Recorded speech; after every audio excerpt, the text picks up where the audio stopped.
반갑습니다. 예, 오늘은 유통분 세 번째로 금강산매경 이제 마지막 시간입니다. 한 2년을 했죠? 2년을 넘게 한 것 같아요. 내 생각에. 길게 하지 않는데. 마치고, 다음 주부터는 달마 의록 중에 오성론, 깨달음의 성품을 깨닫다. 오성론을 할 겁니다. 예, 읽어보겠습니다. 오늘 마지막 시간. 아난이 사례였다. 저 사람이 이 경을 받아 지닌 것에 그 사람을 공양하면 얼마나 되는 복을 얻겠습니까?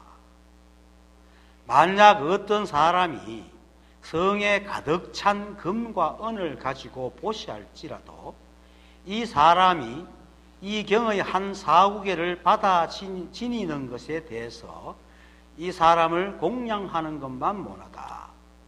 섬남자야 모든 중생들로 하여금 이 경을 지니게 하여 마음을 항상 선정해 두어 본심을 잃지 않게 하여야 한다. 만약 본심을 잃으면 곧 참회할지니 참회의 법은 정량한 것이다. 아난이 사렸다. 앞서 지은 죄를 참회한다고, 앞서 지은 죄가 과거에라고 되어 있죠. 과거에 들어있는 이게 과거로 들어가는 것이 아닙니다. 여기 뭐 큰 차이는 없는데 이렇게 말하는 게 말이 더 명확해집니다. 과거로 들어가는 것이 아닙니다. 부처님께서 말씀하셨다. 그렇다. 비유하면 마치 어두운 방에서 밝은 등불을 켜면 어둠은 즉시 소멸되는 것과 같다. 선남자야, 앞서 지은 모든 죄를 참회한다고 앞선 죄가 과거로 들어간다는 말로 여기지 말아라. 아난이 사렸다. 무엇을 참회라 합니까? 부처님께서 말씀하셨다. 이 경의 가르침에 의하여 진실한 관에 들어가는 것이니 한 번 관에 들어갈 때 모든 죄가 다 소멸하고 모든 악취를 떠나 마땅히 정토에 태어날 것이며 속히 안욕따라 삼맥삼보리를 이루게 될 것이다. 그 될 것이라고 오타가 있죠. 될 것이다. 부처님께서 이 경을 설함을 마치자 이때 아난과 모든 보살들 그리고 사부 대중들은 모두 크게 기뻐하며 마음의 결정성을 얻어 부처님 발에 머리 숙여 예를 올리고 기쁘게 받들어 행하였다. 아난이 사렸다. 저 사람이 이 경을 받아 지닌 것에 그 사람을 공양하면 얼마나 되는 복을 얻겠습니까? 이 말은 뭐냐면 이 경을 받아 지닌 사람에게 대해서 공양을 하면 얼마나 복을 얻겠느냐. 지난 시간에 한 거는 이 경을 지닐 수 있는 사람의 자격을 말했고 오늘은 경을 지닌 사람에게 공양할 때 얻는 복을 말하고 있습니다. 부처님께서 말씀하셨다. 만약 어떤 사람이 성에 가득 찬 금과 은을 가지고 보시할지라도 이 사람이 이 경의 한 4구개를 받아 지닌 것에 대해서 공양하는 것만 못하다. 이 사람을 빼야 되겠습니다. 지난 시간에 공부 내용부터 지금 대답까지가 이제 유통본의 6부분 중 4번째로 이 경을 받아 지녀 유통하는 것을 말하고 있습니다. 자, 어떤 사람이 보치를 할 때에 성을 가득 채울 만큼 금은으로 보시하더라도 경을 지니지 않는 사람에게 하면은 그로부터 얻는 복이 비록 한 끼의 밥과 한 벌의 옷을 보시하더라도 이 경의 4구개를 지니고 있는 자에게 공양하여 얻는 복보다는 못하다. 이 말입니다. 결국은 뭐냐면은 앞에서 경을 받아들일 수 있는 자격을 말했어요. 그런 자에게 공양하는 것이 진정한 공양이지 그냥 경을 지니지 않는 사람에게 공양하는 것은 다른 뜻이 있다는 뜻이 됩니다. 이 공문은 복을 비는 것도 아니고 출세를 위하는 것도 아니고 또 자식이나 가족, 주위 사람들을 복되게 하기 위해서 하는 공부도 아닙니다. 오직 자기 자신의 본래 면목을 찾아 자유를 얻고 그 자유를 주위와 나누려는 공부입니다. 세간의 복을 바라는 공부가 아니다. 그래서 보시는 자신의 공부에 필요한 비용을 지급하는 것과 공부에 도움에 대한 고마움을 표시하는 것이지. 그런데 보시가 도를 가르치는 고마움에 대한 마음이라면은, 그렇게 해서 보시한다면은 보시하는 마음 자체가 이미 공덕입니다. 복이고. 그리고 그것이 복을 받는 건데, 만약 복을 바라고, 그죠? 남과 비교되는 공덕을 하는 그런 보시라면은 성에 가득한 게 아니고 온 우주를 다 가득한 공덕을 하더라도 그 마음은 보시가 아니고 탐욕의 마음이다. 그걸 말하고 있는 겁니다. 그것이 바로 이 사후계를 받아지는 사람에 대해서 공양하는 것만 못하다. 이렇게 말합니다. 그리고 이 탐욕의 마음은 늘 비교하기 때문에, 비교해서 더 나은 걸 늘 추구하는 마음이기 때문에 만약에 어떤 그 복을 바라는 마음으로 보시해서 그걸 얻었다 하더라도 조금 지나면 시들시들하고 또 더 큰 걸 바라고 또 욕심을 내거든요. 그게 사람 마음입니다. 그래서 허망한 욕심의 마음을 판 겁니다. 그렇게 한 보시를. 마음을 판 것이기 때문에 그렇게 얻게 되면 보시를 하면 또 이런 욕심, 내가 욕심하는 걸 얻을 수 있구나 하는 발판만 될 뿐이에요. 그런 마음이라면 만약에 보시가 자기가 바라는 게 오지 않으면 오히려 원망하는 마음이 생기기 때문에 멸이다. 멸의 도구이다. 그런 보시는. 그래서 이 경을 지니고 있는 사후계를 지니고 있는 그 말을 해준 사람의 말을 듣고 그게 감동을 받아가 정말 고맙습니다고 하는 보시는 정말 자기가 자유를 얻으려는 보시지만은 뭐 주위와 비교해 가서 복을 빌고 졸업을 하면 뭐 좋은 학교 들어가기를 빌고 막 이런 거 있잖아요. 그죠? 이런 복은 비는 것은 그건 공덕이 될 수 없다. 그래서 건강경에서도 그렇게 말하잖아요. 삼천 대천 세계를 칠부로 보시하더라도 사국에 하나 받아지는 것보다 못하다. 이렇게 늘 얘기하십니다.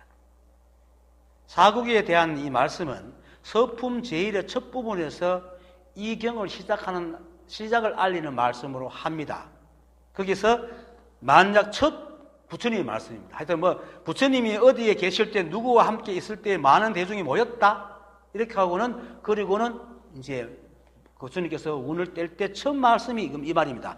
만약 이 경을 듣고 사국에 하나만 받아지녀도 이 사람은 곧 부처님의 지혜의 경지에 들어가 능히 방편으로서 중생을 교화하고 일체 중생을 위하는 큰 선지식이 될 것이라 라고 했습니다. 그리고 이제 진성공품의 개성에서 사국에를 직접 말씀했었고, 그리고 또 사국에 대한 것은 마지막에 지금 마지막 오늘 사국에 대해서 얘기를 합니다. 이것을 볼 때 이 사국에로서 시작을 삼고 사국에로서 그 경의 마지막을 삼는다는 것은 그만큼 사국의 내용이 중요하다고 하는 뜻입니다. 그걸 보여주시는 겁니다.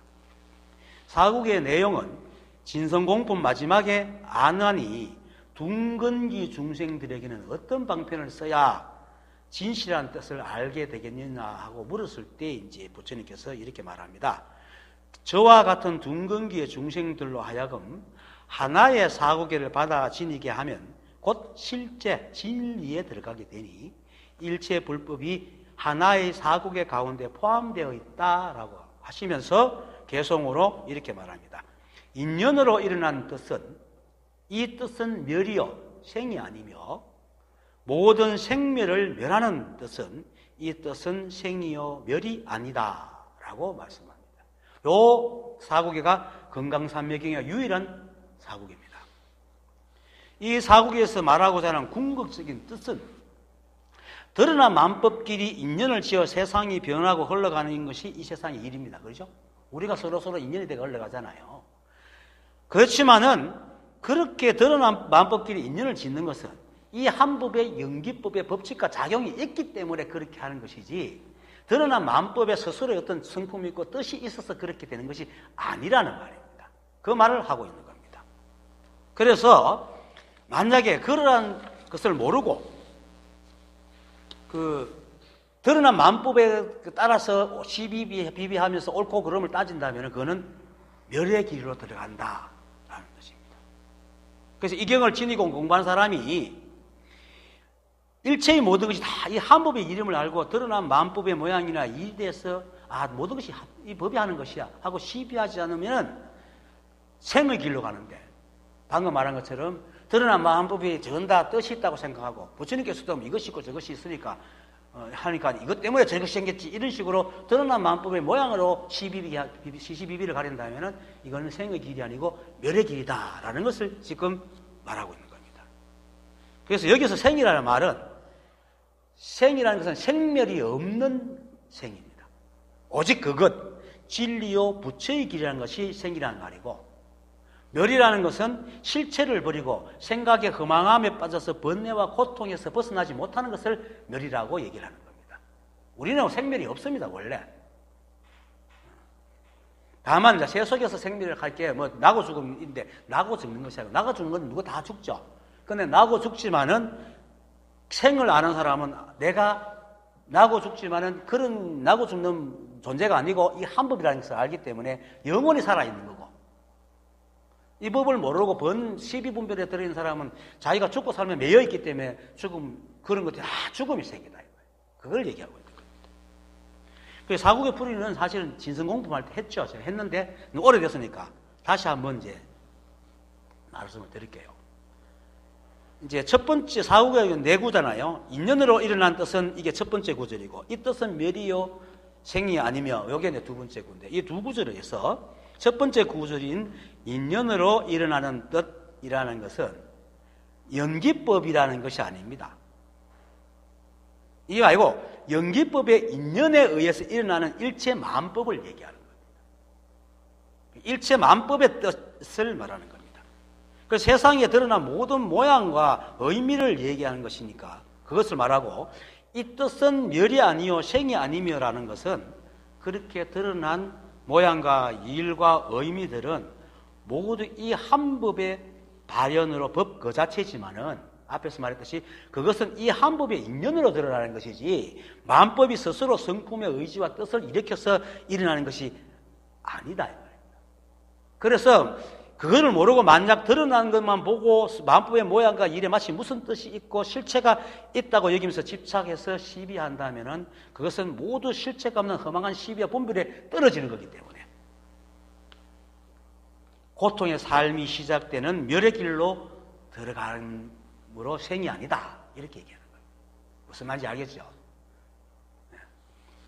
그래서 이 말은 열애장품 마지막 부분에서 부처님 개송 중에 또 이와 비슷한 사국은 아닌데 설명이 나옵니다. 이러한 모든 연기의 법, 이 법은 연으로 일어나지 않는다. 인과 연은 생멸하여 없으니 생멸하는 것은 자성이 공적하기 때문이다. 인연의 성품과 능력과 소연은 이 연은 본래 연이 일으킨 것이다. 요 세 마디 중에 그 중에서 앞에 두 마디, 이러한 모든 연기의 법, 이 법은 연으로 일어나지 않는다. 인과 연은 생멸하여 없으니 생멸하는 것은 자성이 공적하기 때문이다 라는 말이 바로 인연으로 일어난 뜻은, 이 뜻은 멸이요 생이 아니며 라는 뜻을 설명하고 있습니다. 그래서 좀 더 설명하면, 이러한 모든 연기의 법은 앞에서 말했듯이 연기법을 말하는 게 아니고 인연기로 드러난 만법을 얘기하는 것입니다. 그리고 그래서 이 법은 연으로 일어나지 않는다. 이렇게 연기의 법이라는 것은 인과 연이잖아요.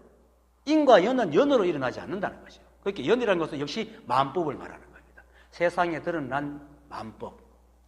우리가 바로 인과 연이잖아요. 인과 연이 바로 우리입니다.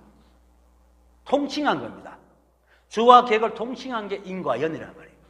그런데 주와 객은 어디 있습니까? 이 법에는 주와 객이 없죠. 온통 한 법이기 때문에. 드러난 만법끼리 서로를 보면서 주와 객이라고 얘기한다, 이 말이에요.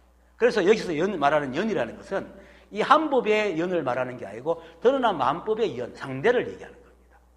그래서 이러한 모든 연계법계, 세상 만법은 그 만법끼리 연기돼서 만법끼리 일으키는 게 아니다, 이 말입니다. 이 한법이 일으키는 것이지. 그걸 얘기합니다. 그래서 부처님께서 자바암경 연기법경에서 연기중도를 말씀하시면서 이것이 있기 때문에 저것이 있고 이것이 일어나기 때문에 저것이 일어난다라고 했죠. 이 말에서 이것이 있기 때문에 저것이 있다는 것은 분명히 맞는 말입니다. 그런데 이것과 저것이라는 드러난 마음법은 스스로의 성품이 있어서 자의적으로 뜻을 가지고 생겨나는 것이 아니라 이것과 저것이라는 것은 이것 있고 저것이 있다는 것은 이 한 법의 법칙이 그렇게 만들어 놨다는 말입니다. 그 말입니다. 그러니까 이걸 잘못 알아듣고 이것이 있으니까 저것이 있다는 거, 그럼 내가 이거 아픈 건 저놈 때문이겠네? 이게 아니고 그렇게 인연 짓도록 만들어놨기 때문에 그렇게 보인다라는 말입니다.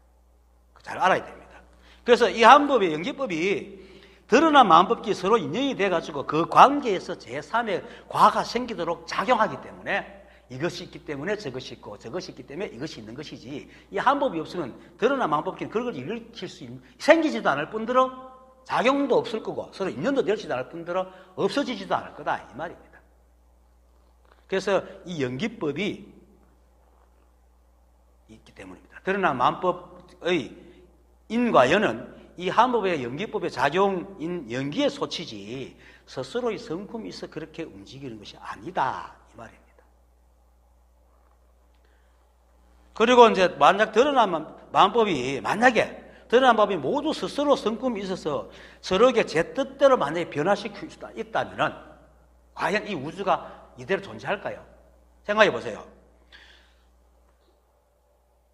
마음법이 스스로 성품이 있어서 서로에게 그렇게 영향을 미칠 수 있다면 모든 서로가 다 그렇게 할 거 아니에요. 그러면은 지금 12분별하고 있잖아요, 우리가. 그런 식으로 12분별하고 있거든. 그런데 우리는 12분별해도 세상이 그렇게 안 돌아가기 때문에 이 세상이 온전하지, 만약에 그렇게 세상이 돌아가다면은 저놈 죽으라 하면 그놈 죽어야 되는데 그놈이 또 나한테 죽으라 하면 나도 죽을 거래요. 그렇죠? 그럼 이 우주가 안 돌아간다. 그런 일은 없죠. 그래서 만약에 서로가 서로에게 똑같이 그렇게 할 수 있는 능력이 있다면은 이 우주를 움직이는 법이 세상 마음법만큼 있게 되잖아. 그럼 이 우주가 이렇게 일사분란하게 돌아갈 수가 없게 되는 거예요. 이거는 뭐 어린아이라도 이렇게 알 수 있다. 좀 더 비유하면은 날씨를 비유하면 봄이 되어서 그죠? 계절은 따뜻한 바람을 일으키고 나무에 싹을 틔우고 싶은데 바람은 난 싫어, 난 찬바람 일으킬 거야 하고 찬바람 확 이렇게 있고, 나무는 난 싹이 싫어, 열매를 맺을 거야 이런다면은 되겠어요? 안 되겠죠? 이 우주가 생긴 게 알 수가 없어. 엉망진창이 된단 말이에요. 그래서 이처럼 드러난 마음법이 모두 제 뜻이 있어가지고 그렇게 하려 한다면 이 우주는 절대로 생기고 흘러갈 수가 없습니다. 그리고 우리 몸도 마찬가지입니다. 이제 어느 날 나는 손이 너무 지쳤어. 난 발할 거야. 그럼 발은, 그럼 난 눈 할게. 눈은 난 귀 할게. 이래 보면 어떻게 되겠어요? 그럼 심장도 나는 밖에 나가서 난 활동할 거야. 여기 탁 붙어. 말이 안 되겠죠? 그런데 물론 그렇게 한 번만 그렇게 한다면 어쩌면 어떤 인간들이 또 생긴다 살겠지만은 이게 시시때때로 그렇게 살면 맨날 바꾸면은 우리가 어떻게 살겠어요? 이 우주가 그렇다. 내가 우주라는 손과 발이 다 마음법이란 말이에요.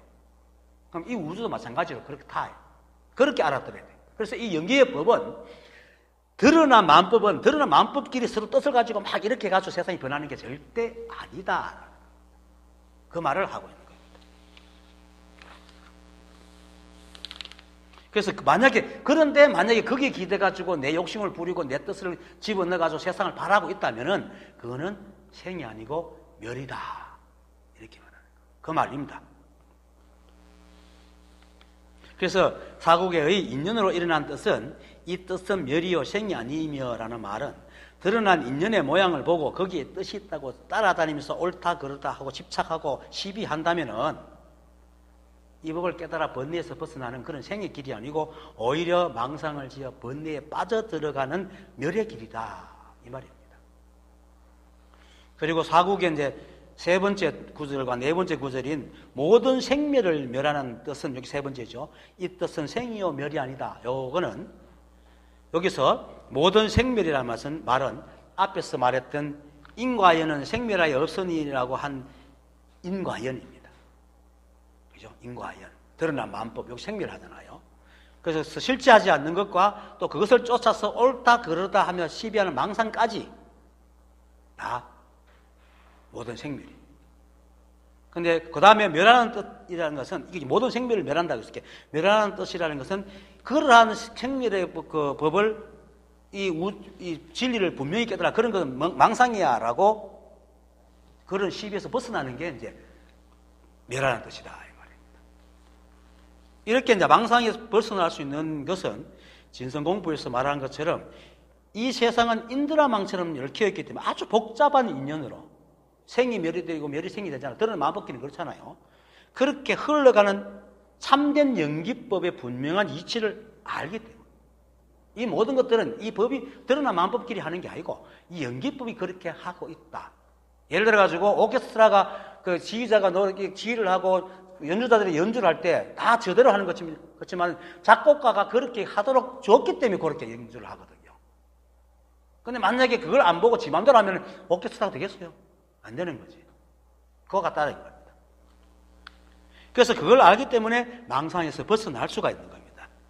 그래서 선과 악, 옳고 그름 등이 없고 불구부정이라고 하듯이 더럽고 깨끗함이 없는 것을 알아서 일체의 시비분별을 없애는 것을 일러서 멸하는 뜻이다, 이렇게 말하는 겁니다. 모든 생멸을 멸하는 뜻. 그러니까 일체의 시비를 다 멸하는 것은 이 진리를 알아가지고 벗어나는 것. 이처럼 우주 삼라만상과 그 안에 일어나는 모든 일들은 오직 이 한보의 법칙과 작용인 연기에 의해서 흘러가기 때문에 끊임없이 순환 반복하고 있을 뿐 어느 것 하나 없어지거나 따로 생겨나거나 새로 생겨나거나 없어지는 것은 없습니다. 그것은 우리가 밀가루 반죽을 할 때 밀가루 반죽을 해가지고 뭐 이렇게 이런 모양도 만들고 저런 모양도 만들지만은 그 밀가루 반죽 내에서 이렇게 만들고 저렇게 만들지 어제 따로 밀가루 반죽이 따로 와서 만들어지는 게 아니다, 이 말이에요. 그리고 또 그 모양이 없어진다고 사라지는 게 아니고 여전히 밀가루 반죽과 함께 있다는 거죠. 이 우주가 그러하다. 그게 부정불감이잖아요. 그래서 이러한 사실을 그리고 또 이제 앞에서 부정불감이라지 밀가루 반죽으로 뱀을 만들면 아이고 싫다하지만 그것이 여전히 밀가루 반죽이고 밀가루 반죽으로 천사를 만들면 아이고 좋다지만 그것이 밀가루 반죽이기 때문에 불구부정이다. 그래서 이러한 사실을 깨닫고 일체의 시비분별에서 벗어나는 것이 바로 생이요 멸이 아니다 라는 말입니다. 이것을 진성공품에서는 인연의 성품과 능연과 소연은 이 연은 본래의 연이 일으킨 것이다. 이 세상에 능연과 소연은 뭡니까? 주객이잖아요. 만법끼리 서로 주와 객이라고 하고 있는 그것은 본래 연이 일으켰다. 본래 연이 바로 이 성품이죠. 이 법이잖아요. 그것을 일으킨 것이다. 결국 이경의 사구계인 인연으로 일어난 뜻은 이 뜻은 멸이요 생이 아니며 모든 생멸을 멸하는 뜻은 이 뜻은 생이요 멸이 아니며 아니다라는 뜻은 일체가 오직 한 법일 뿐 다른 일이 없으니 일체의 시비분별에서 벗어나라는 뜻입니다. 지금에 공부하는 사람들이 전부 다 이사무예만 파고 있는데 결국 공부의 끝은 사사무예로 들어가야 됩니다. 지금의 공부를 하는 사람은 대부분 뭡니까? 이먹고 이거다. 그게 조사선이에요. 저는 감히 이제 이렇게 말하는데 조사선은 이것만 얘기해요. 그런데 조사선이 강력하지만 이것만 얘기하지만 그 선지식들은 반드시 법을 열애선처럼 설명해 줍니다. 그래서 열애선과 조사선이 어울려야 됩니다. 열애선은 오히려 사사무예를 많이 가르쳐줘요. 그래서 이 한법을 알고 다시 뭡니까? 일체만 한법이 전부 다 그대로 이 한법의 발현인 줄 알고 모든 것이 옳은 것임을 알아야 돼요. 다만 찰나에만 존재하기 때문에 잡을 수가 없다는 것이에요.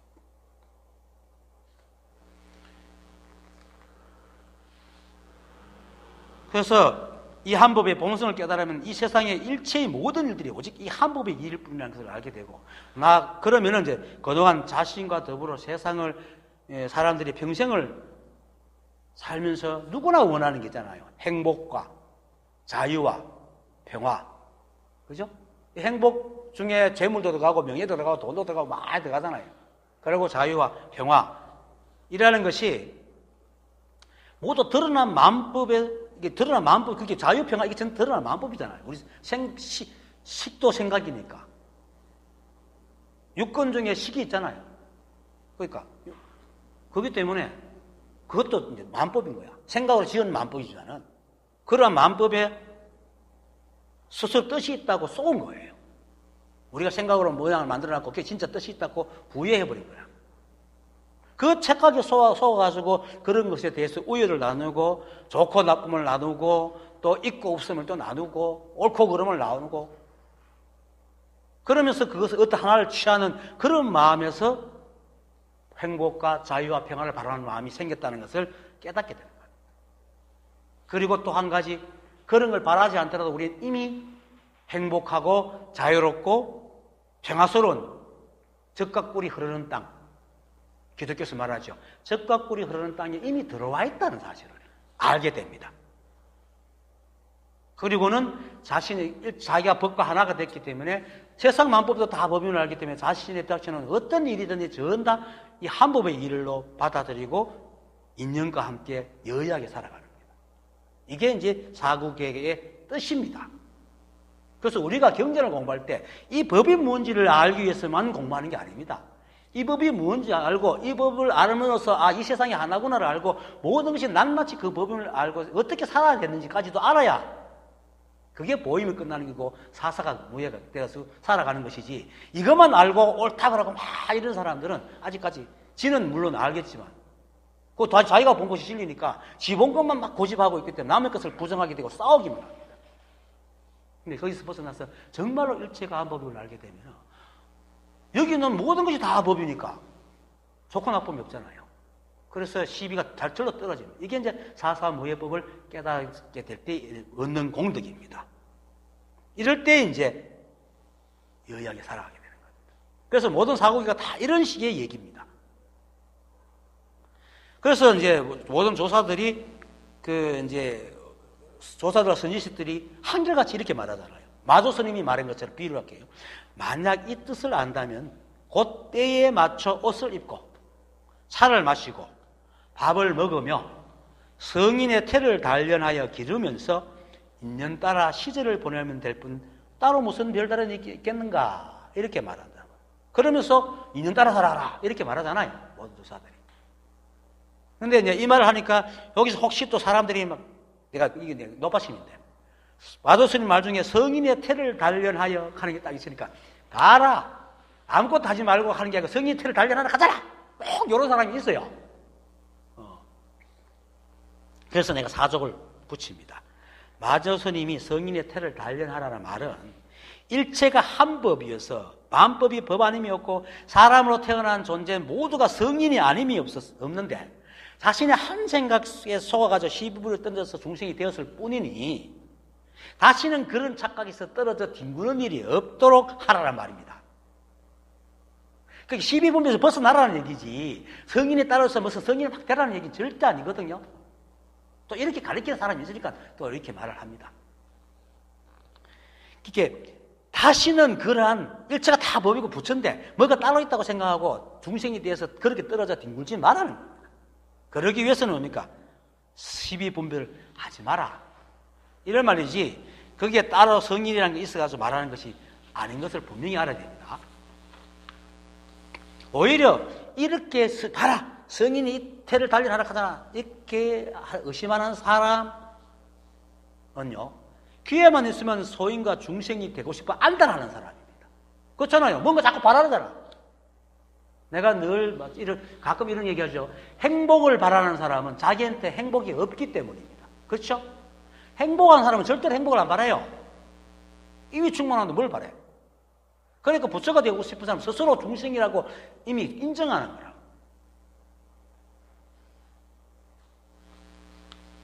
그래서 성인의 티를 길러야 된다 하면서 자기가 성인이 아니라는 걸 인정하는 거거든요. 소인과 중생이 되고 싶어 안달하는 사람입니다. 그런 생각에 속지 말라는 것이 바로 성인의 태를 단련하라는 말입니다. 그렇게 단련하는 게 아니고 속지 마라. 그래서 지극 사금에 중생이라 하면서 노력을 수행하고 노력해서 부처가 돼야 된다고 하는 사람은 전부 마군입니다. 시비분별만 하는 겁니다. 내가 부처임을 알고. 그거 좀 이따 또 나옵니다.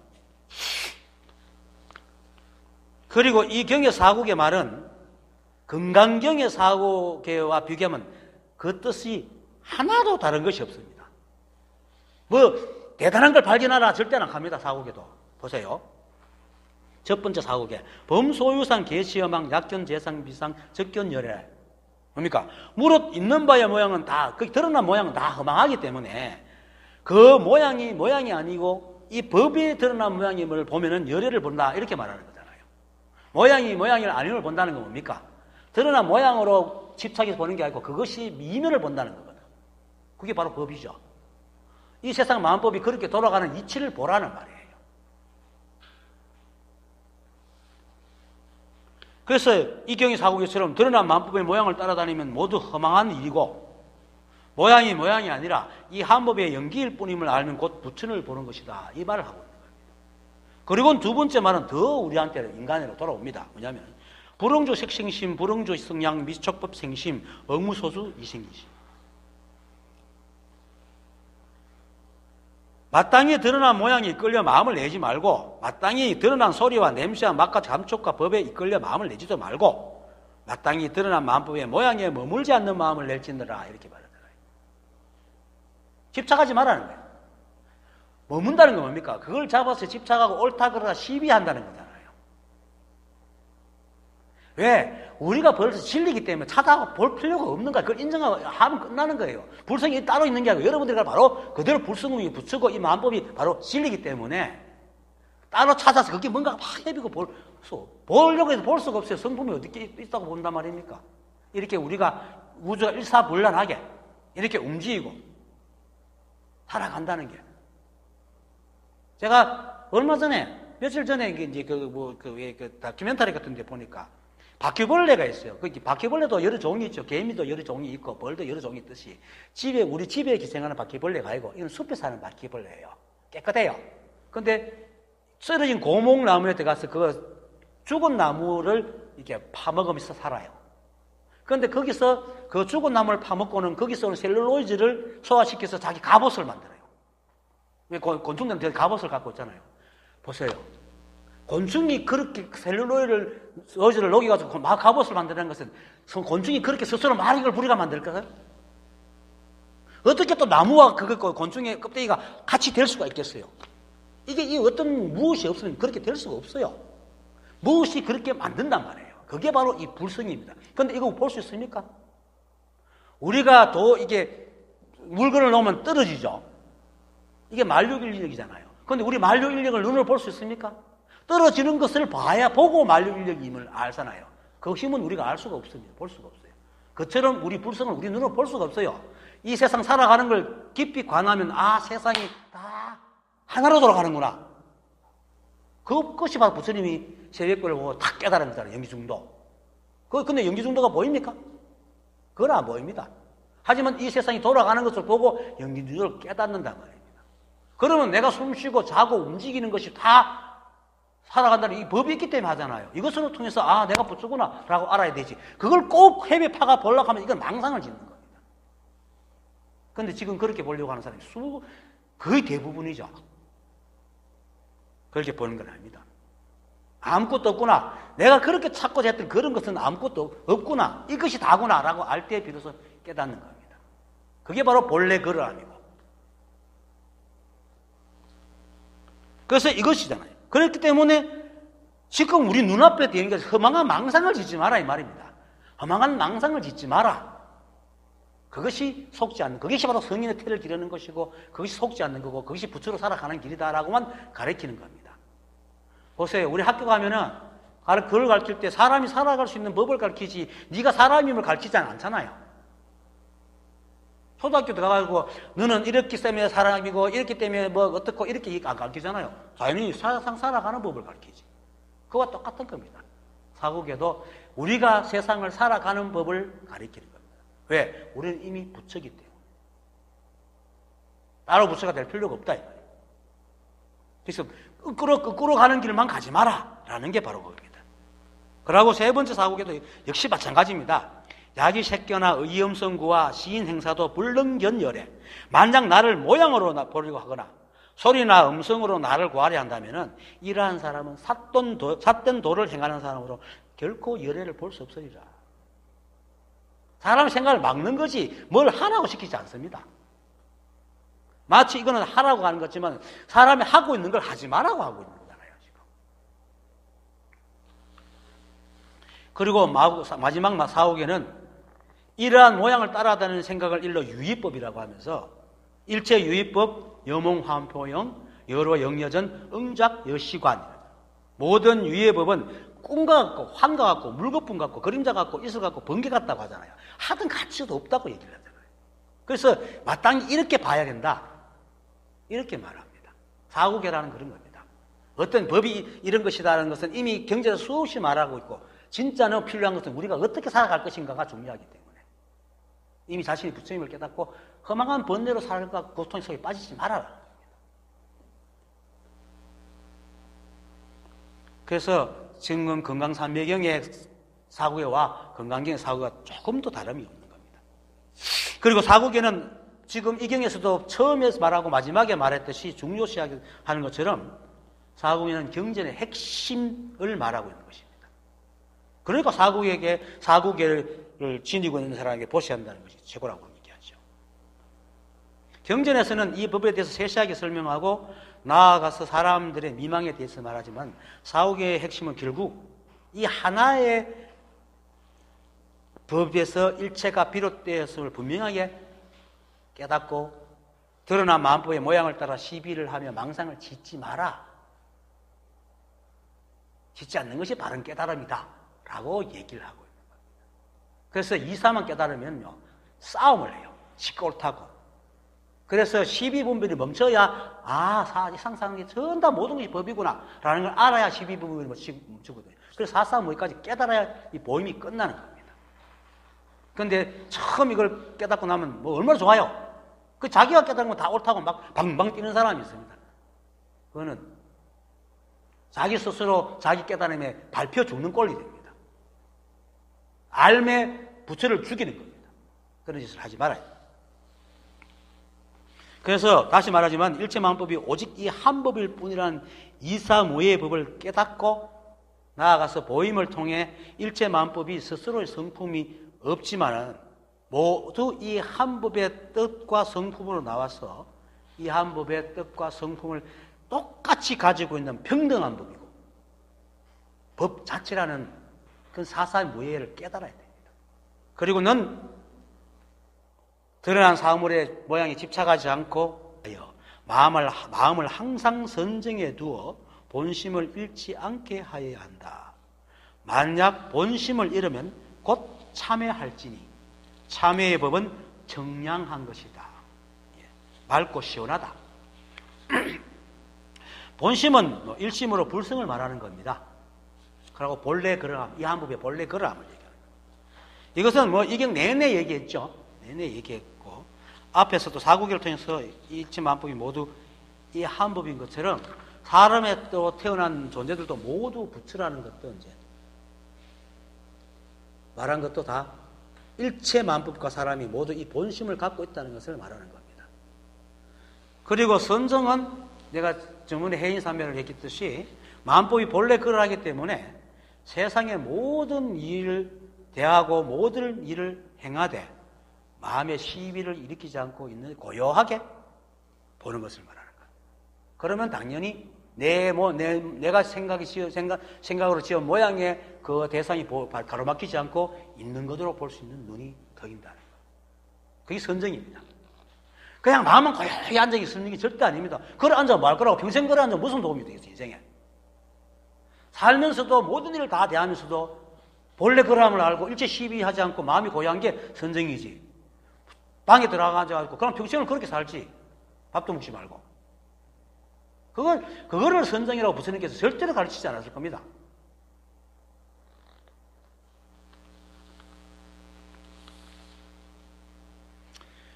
그래서 본성을 잃지 않게 해야 한다는 것은 그러한 사실을 분명하게 깨닫고 다시는 드러난 모양에 끌려 서로 비교하며 잊지도 않는 더 나은 것을 구하는 마음을 내지 말라는 말이에요. 그것이 본심을 잃지 않는다는 거예요.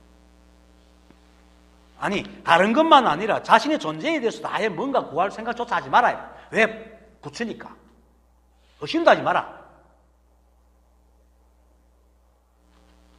물론 깨닫지 못했을 때는 의심을 해야 되겠죠. 의심을 통해서 깨달아야 되겠지만은. 근데 꼭 의심해서 깨닫는 방법은 화두를 지는 방법이고. 그냥 옛날에 조사선이 나오기 전에는 육조해는 마조 시대까지만 해도 스승이 그냥 얘기해 준 대로 그대로 알아듣고 어느 날 툭 터진 거예요. 열애 부처님께서도 그렇게 가르치고.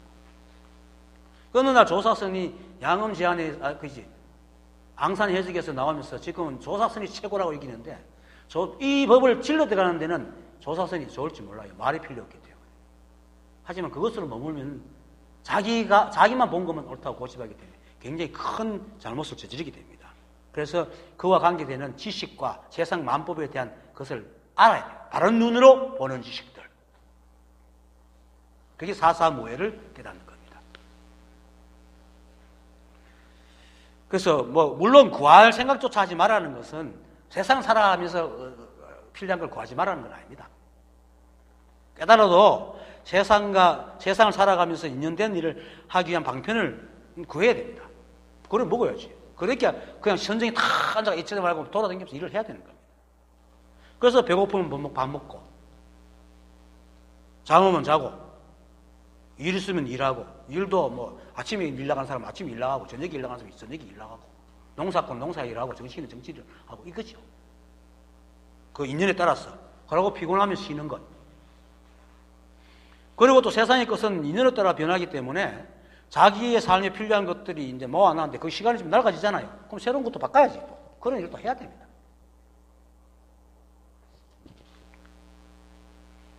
다만 비교하고 시비해서 자신에게 인연되지 않는 것, 그리고 아무리 노력해도 어쩔 수 없는 것을 바라는 그런 허망한 욕심에 빠지지 말아요.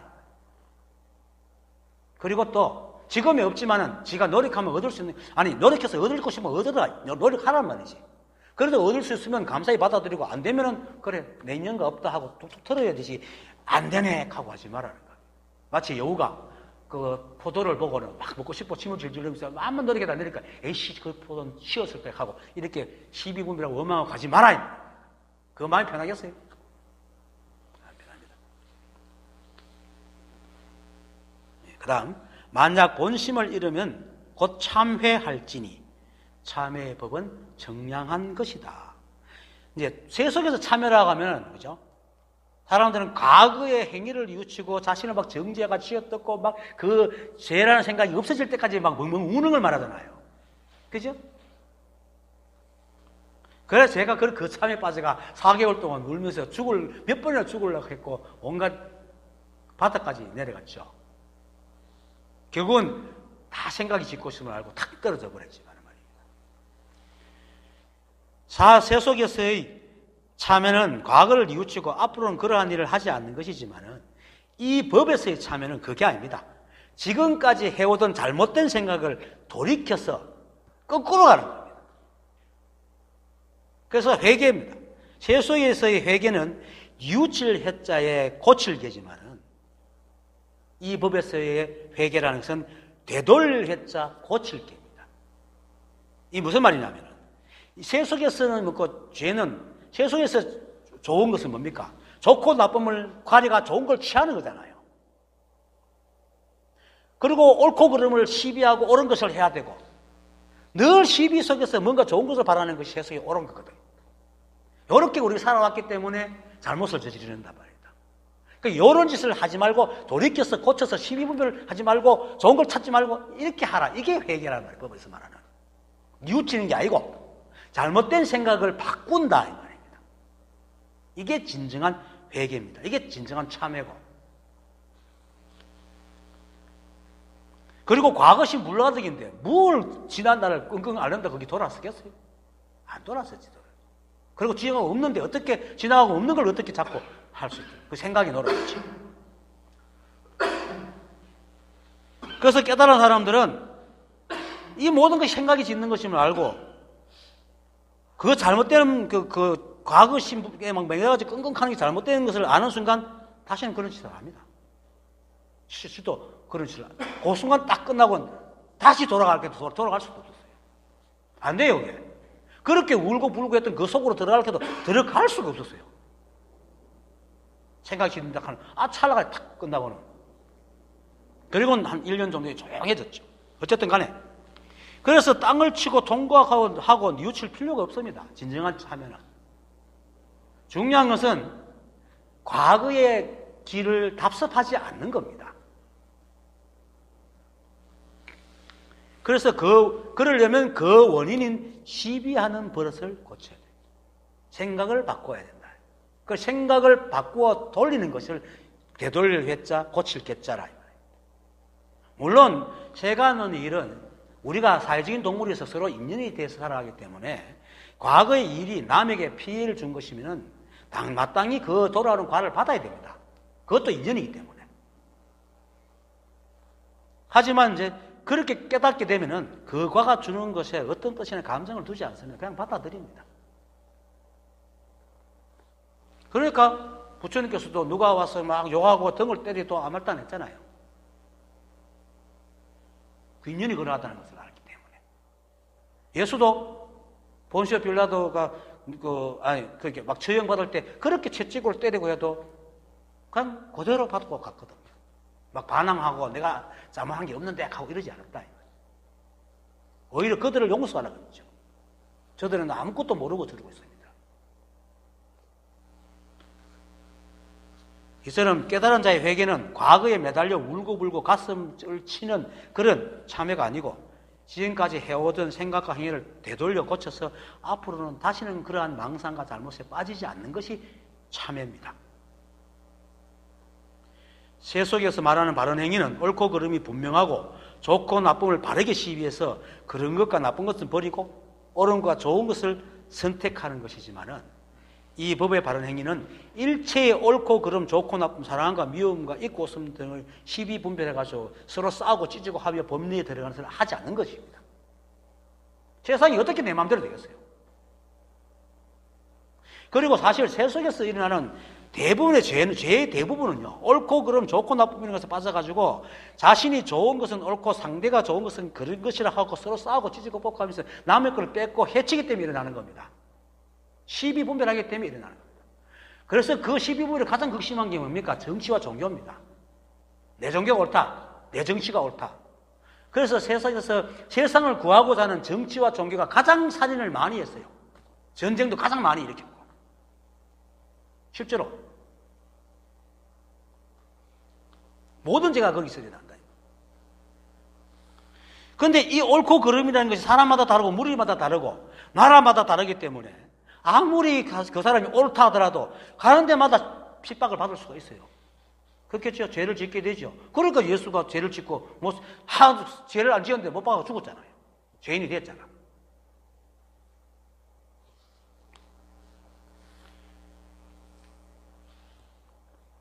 그런데 시간과 장소에 달라지는 이 죄를 뉘우쳐서 고치는 것 참여는 결국 일체가 한 법이어서 일체에 좋고 나쁨이 없는 이 법에서 벗어나서 다시 그러한 12법에 들어가라는 말이에요.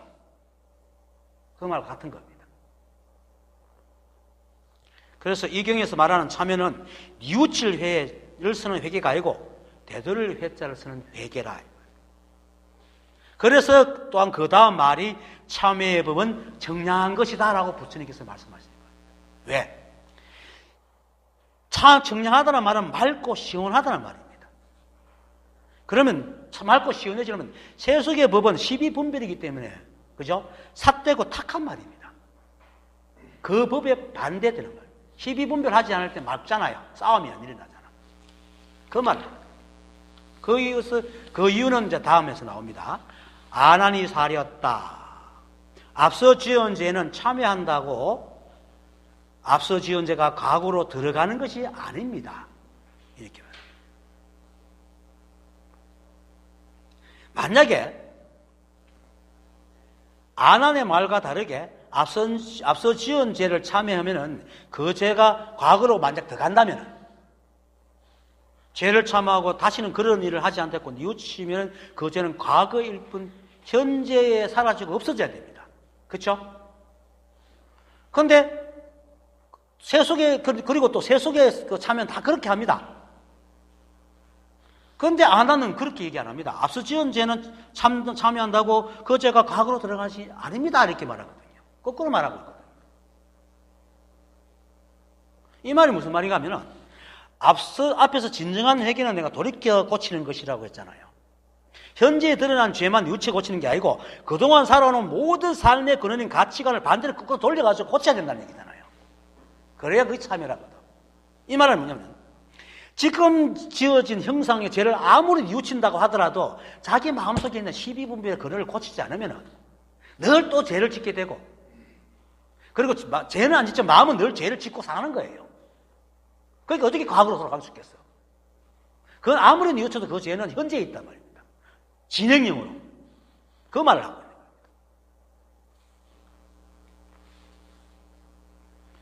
그래서 내처럼 막 죽으려고 몇 번 하고 뉘우치고 얼굴이 없는 눈물 멍멍이 되고 막 가슴을 치고 통곡을 해도 근본의 분별심을 내려놓지 않으면 그거는 언제든지 똑같은 일을 또 할 수 있기 때문에 하나님 앞서 지은 죄를 참여한다고 그 죄가 과거로 들어가는 것이 아닙니다라고 얘기를 하는 겁니다. 그래서 부처님께서 그 말이 옳다라고 얘기하죠. 부처님께서 말씀하셨다. 그렇다. 비유하면 마치 어두운 방에서 밝은 등불을 켜면 어둠은 즉시 소멸하는 것과 같다.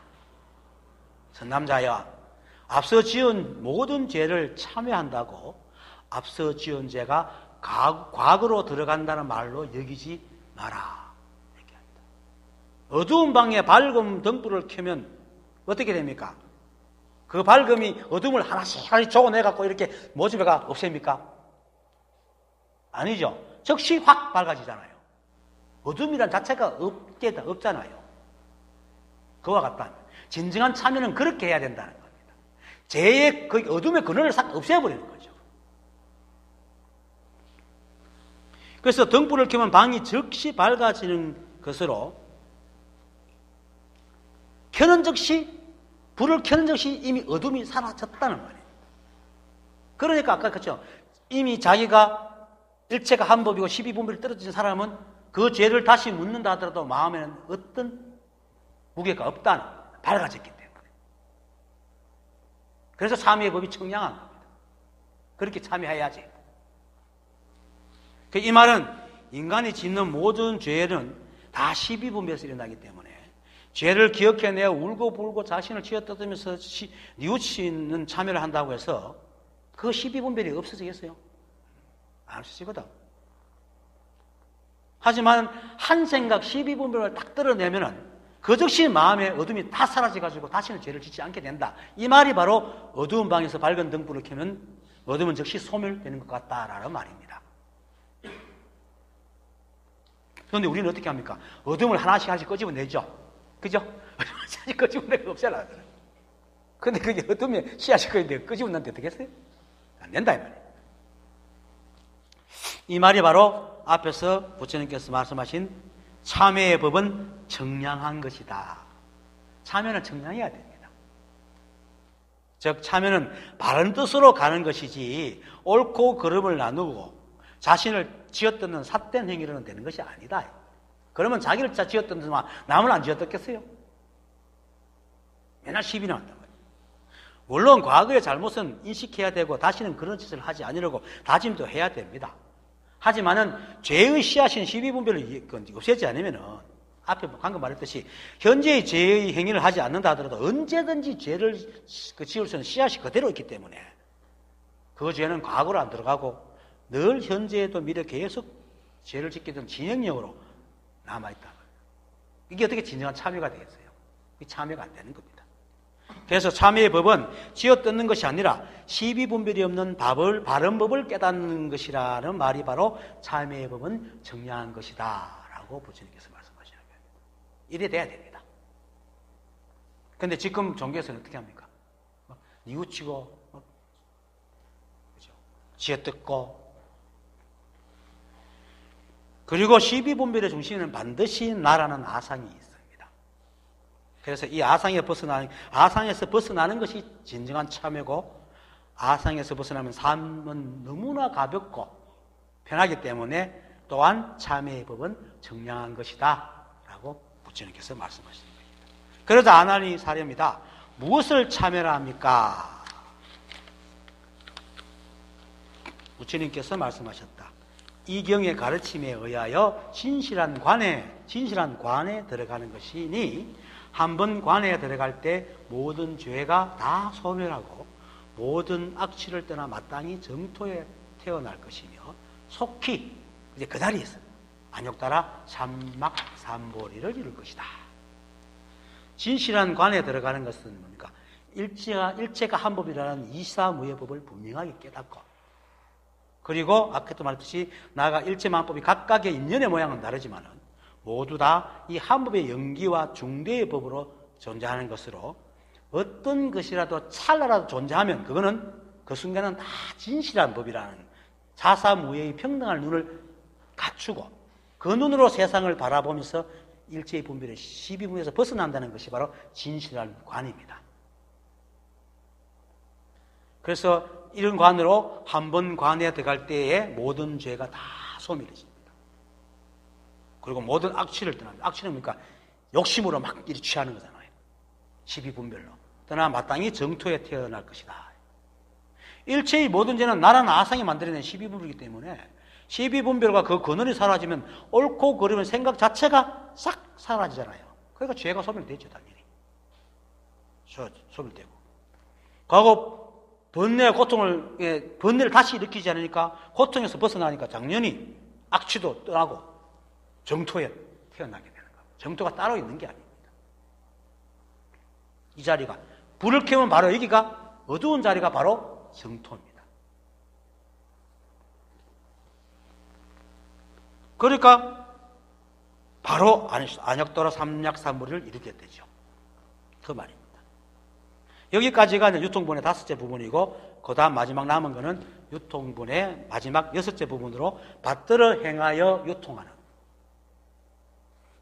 부처님께서 이 경을 설함을 마치자 이때 안왕과 모든 보살들 그리고 사부 대중들은 모두 크게 기뻐하며 마음의 결정성을 얻어 부처님 발에 머리 숙여 예를 올리고 기쁘게 받들어 행하였다. 다른 거는 뭐 설명할 게 별로 없습니다. 마음의 결정성을 얻는다는 말인데, 결정성이라는 그 말은 수번에 몇 번 나왔죠? 이 경에서 내가 이때까지 경전을 했지만 결정성이라는 말을 하는 건 이 경이 처음이에요. 제가 본 것 중에 다른 경이 있는지 몰라도. 결정성은 뭐냐면 결정되어 있단 말입니다. 뭐가? 일체 마음법이 전다. 이 한 법에 의해서 이 한 법의 본래 버릇함을 벗어날 수 없다라는 말이에요. 이 말은 거꾸로 말하면 티끌만한 것이라도 이 법이다. 법성을 갖고 있다. 설사 저 오물 속에서 뒹구는 그 뭡니까? 구더기도 법이다. 썩어가는 시체도 법이다. 그래서 우리 아까 얘기했듯이 사람이 죽어서 썩어가는 것도 깨어있는 거예요. 왜? 이 법이 그렇게 하기 때문에. 깨어있다는 것은 그 시체가 깨어있다는 게 아니고 이 법이 늘 깨어서 이 세상을 그대로 관장하고 있다. 그러니까 죽으면 박테리아가 세균들이 이제 성해가지고 세균을 막던 그 모든 면역력이 사라지니까 박테리아가 몸을 썩게 만들어요. 썩게 만들어야 다시 또 모든 분해대가 다른 것과 인연이 돼가지고 깨끗하게 태어나죠. 그래서 썩어가는 것도 깨어있는 겁니다. 그것을 안다는. 이것이 모든 것이 그렇게 결국은 우리가 유의로 막 노력해서 뭘 하지 않더라도 이 법은 다 알아서 해준다. 그러니까 걱정하지 마라. 이 말이 그 결정성을 얻는다는 말입니다. 이것이 바로 함이 없는 함이고 얻고 이름이 없는 얻음이고 청정과 삿됨이 없는 청정이고 있음과 없음이 없는 있음입니다. 내가 하지 않나. 그래서 늘 잊지 말고 일체가 한 법이다. 내가 부처다라는 것을 되뇌십시오. 그것도 사구계입니다. 일체가 한 법이다. 내가 부처다. 사구계입니다. 그것이 진실한 관으로 들어가는 것이고 이 한 법의 결정성인 본래 그러함으로 을 체득하는 겁니다. 할 수 있는 겁니다. 예, 건강삼매경을 마칩니다.